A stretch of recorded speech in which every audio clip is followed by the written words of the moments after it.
People in Ukraine's third largest city are preparing for Russian troops at their doorstep.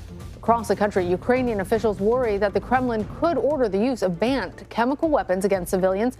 More than 2.5 million people have left Ukraine in the last several weeks.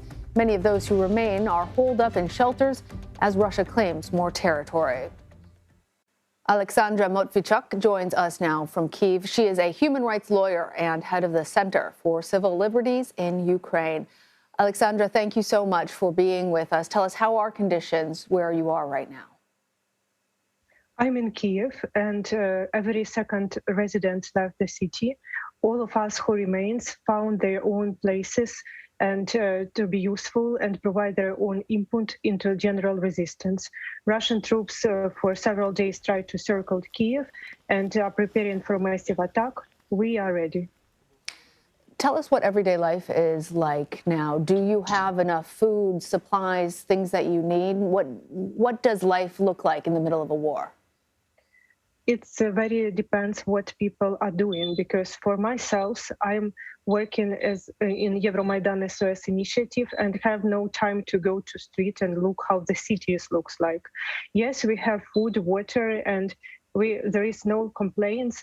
There are a lot of cities in Ukraine which are destroyed by Russians, like Mariupol, Kharkiv, Bucha, Irpin. Here there is a real humanitarian catastrophe. People are in the basement for days without water, food, electricity, phone connection, and medical care.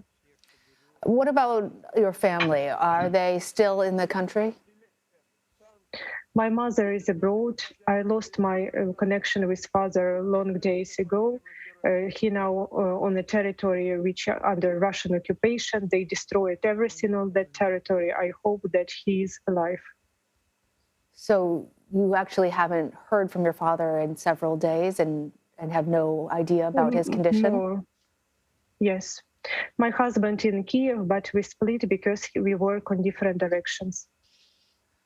And how is it not knowing? Are you able to try and find access points to get information from people that you love, just even to know that they are alive and okay?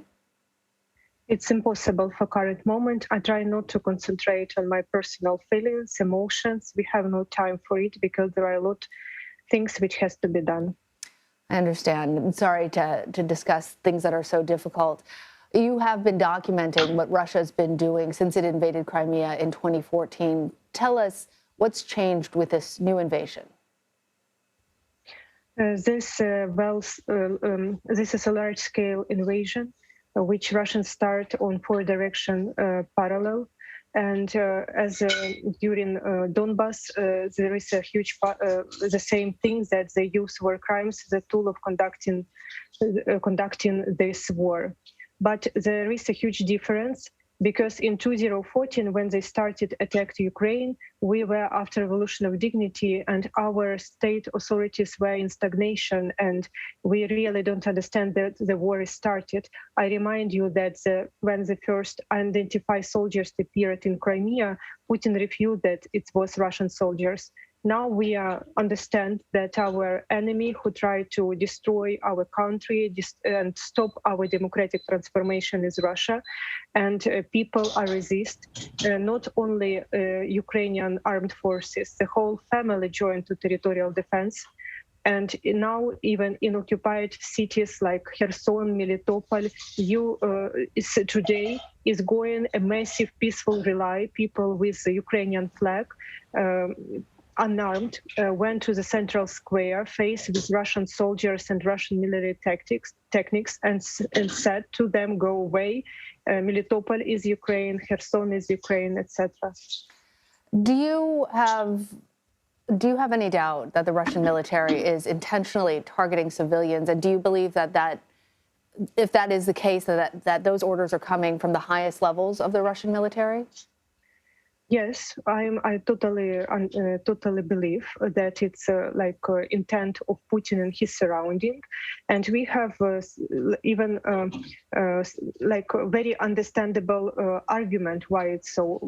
Why we think so. The war crimes which is committed, it's very systematic and large scale. It's not committed only in one city. It's committed wherever Russian troops are present. Second, when they deliberately target civilian objects or civilian cars or process of evacuation or object of civilian critical infrastructure, there were no military target near these objects, but they do it because they need more casualties among civilians to provoke panic and to stop resistance. And third, okay, let's imagine that it's mistake and they, by mistake, shelling on residential block in Mariupol, but they repeated the shelling in the same block again and again. So it's a deliberate policy of destroying a civilian population and civilian objects.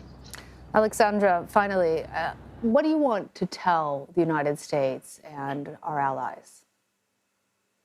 Now we are documenting war crimes, and we do our best to see Putin and his surrounding on the core, on the level of international justice.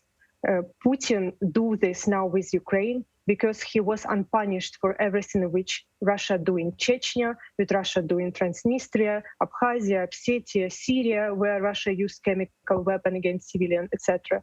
We have to stop it. And if you want to help us, please join these efforts on international level and on different other kind which you can propose. Oleksandra Matviichuk, I'm thinking of you, your family, and everybody there in Ukraine. Thank you. Thank you.